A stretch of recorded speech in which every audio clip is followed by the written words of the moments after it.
kenapa Mama bisa ada di Jakarta. Ayo, Ma. Cerita. Aku nggak mungkin cerita yang sebenarnya sama Mas Ruslan tentang perlakuan Devano sama aku.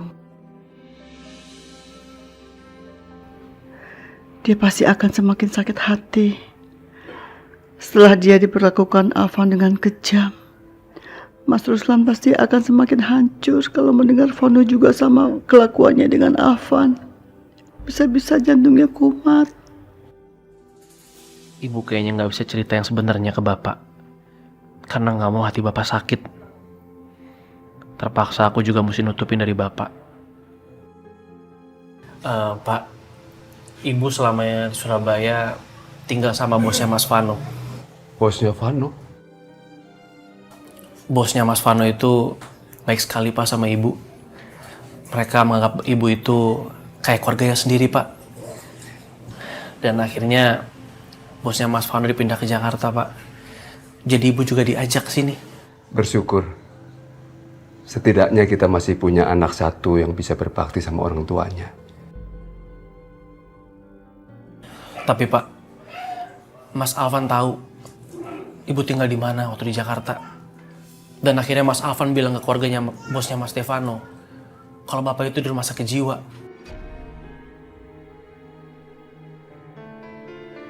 Sampai akhirnya keluarganya bosnya Mas Stefano itu nuduh Ibu. Bilang kalau Ibu itu bohong, Pak. Karena sebelumnya Ibu bilang kalau Bapak tinggal di rumah Mas Alvan. Begitu ya. Mama harus jelaskan kepada keluarga itu apa yang terjadi. Papa tidak mau masalah ini jadi berkelanjutan. Kenapa, Ma? Kok Mama jadi ragu gitu? Kan Mama tidak mau kalau Papa dikatain gila sama keluarga mereka. Kalau aku nggak mau kembali lagi ke sana, pasti Mas Ruslan curiga.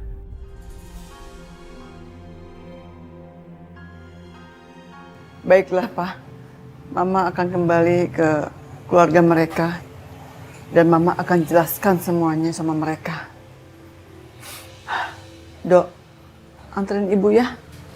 Ayo, Bu. Ya. Pak, tapi Pak, sebaiknya Bapak di dalam aja ya, Pak. Saya nggak mau sampai Mas Alvan tahu Bapak tinggal di sini. Karena saya nggak mau Pak Mas Alvan bawa Bapak ke rumah sakit jiwa lagi. Assalamualaikum, Pak. Assalamualaikum.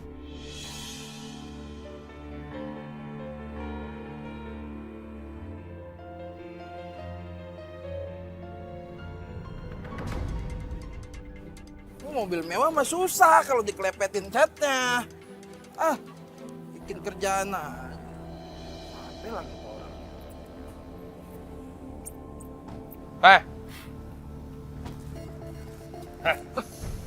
Bang, mana Rido? Sabar bang, nanyanya jangan pakai urat. Apaan sih ini maksudnya? Udah lo jawab, bacot lo. Aduh, pakai melorot lagi celana. Tunggu dulu bang.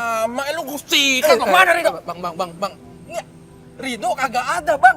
Kagak ada Rido. Ini maksudnya apa sih marah-marah aja datang-datang? Lo jangan banyak bohong lo. Ini mobil mertua gua dibawa sama Rido. Berarti Rido ada di sini.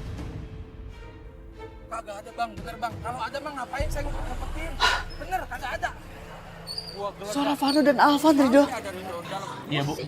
Kayak itu suara mereka, Bu. Awas lo sampai Bang. Sabar bang. Gawat, Rido. Kalau sampai Bapak tahu kelakuan Vano terhadap Ibu, pasti Bapak kena serangan jantung. Ayo, Bu. Kita cegah mereka, Bu. bakal gua kerebek. Bang, mana? Tunggu bang. Kasih tahu suruh keluar. Kagak ada. Sikat lah. Mikir. Bang, udah bang, sabar dong bang, santai. Ya suruh keluar sekarang. Gua ada pecah. Nggak ada, dibilang susah ya, nggak ada. Awas kalau sampai ada lo ya. Tuh. Alvan!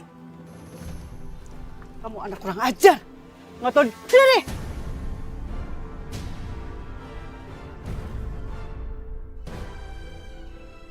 Kamu kirim bapak kamu ke rumah sakit jiwa. Ibu malu sebagai ibu melahirkan anak seperti kamu. Loh, kenyataannya emang gila dan semua orang di sini tahu Bapak gila. Lembaga! Bapak kamu gak gila!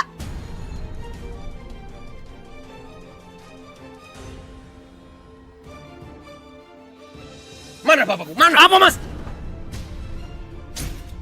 Jangan kurang sama Ibu, Mas. Lu diam, Babu! Udah. Bu, di mana Bapak? Ada di dalam kan, Bu? Mas, sabar. Kata saya juga nggak boleh masuk orang sembarangan ke sini. Ngomong lo. Kenapa lo takut ya? Hah? Lo takut? Udah gampang. Telepon rumah sakit jiwa, suruh jemput Bapak di sini. Silakan, Mas. Jangan, Alvan, jangan! Silakan, Mas. Silakan telepon rumah sakit jiwa. Tapi ingat ya, Mas. Saya akan laporin semua kelakuan Mas sama mertua Mas. Ancaman lu mempan untuk Vano, tapi tidak sama gua. Gua bakal telepon rumah sakit biar ini semua digebek.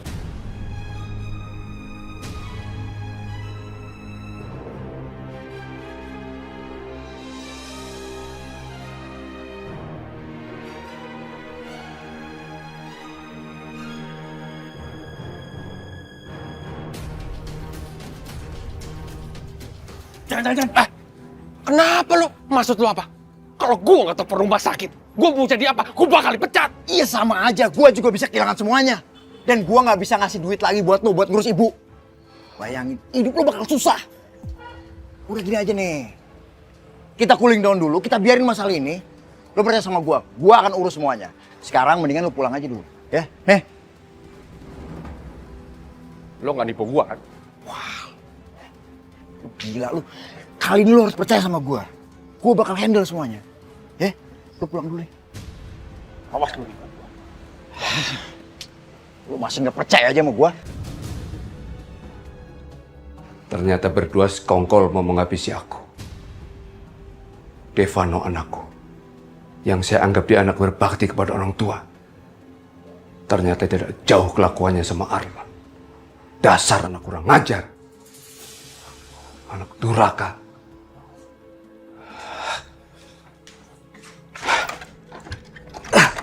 Kenapa pintunya dikunci? Kenapa ya? Aminah sama Rido tidak memberitahukan kepada saya. Malah mereka menyembunyikan. Dasar anak kurang ngajar.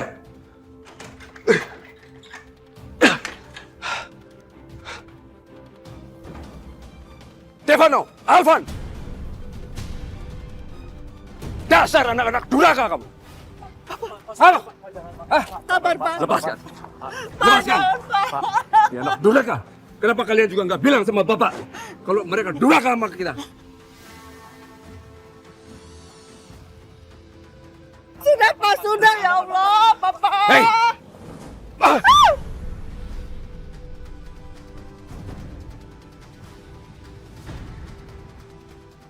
Kamu berdua sama-sama kurang ajar. Anak durhaka semuanya. Kamu bawa Bapak ke rumah sakit jiwa. Bapak disetrum, kesakitan. Kamu mau Bapak? Iya. Dasar kamu anak durhaka. Oh, kan? Bapak gila kalian lihat. Tuh, lihat tuh. Orang gila. Orang gila. Lihat nih Bapak saya gila. Lihat. Emang gila apa sih, Mas? Bapak kamu gak gila. Loh, emang gila kenyataannya, Bu.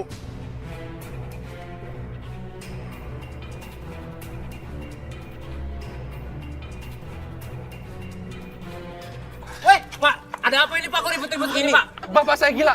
Tolong tangkap. Gila. Bapak nggak apa ini fitnah. Bapak saya gila. Saya dengar. Saya tidak gila. Pak, dia yang gila. Dia yang memfitnah saya. Namanya juga orang gila ngomongnya pasti ngasal. Ngatain orang anak durhaka. Lepasin, Pak. Pak, lepasin, Pak. Ini fitnah, Pak. Ini fitnah. Alvan, mohon, Alvan.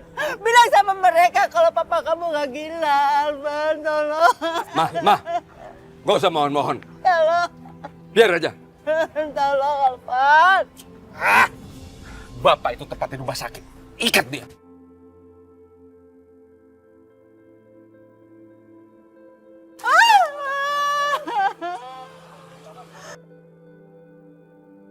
Halo. Rumah sakit sehat waras. Bapak saya sudah ditemukan. Jalan Cafe 5 nomor 5. Oke. Hei! Tidak, tolong papa tidak. Sebentar lagi orang rumah sakit datang. Bapak pulang. Lepas!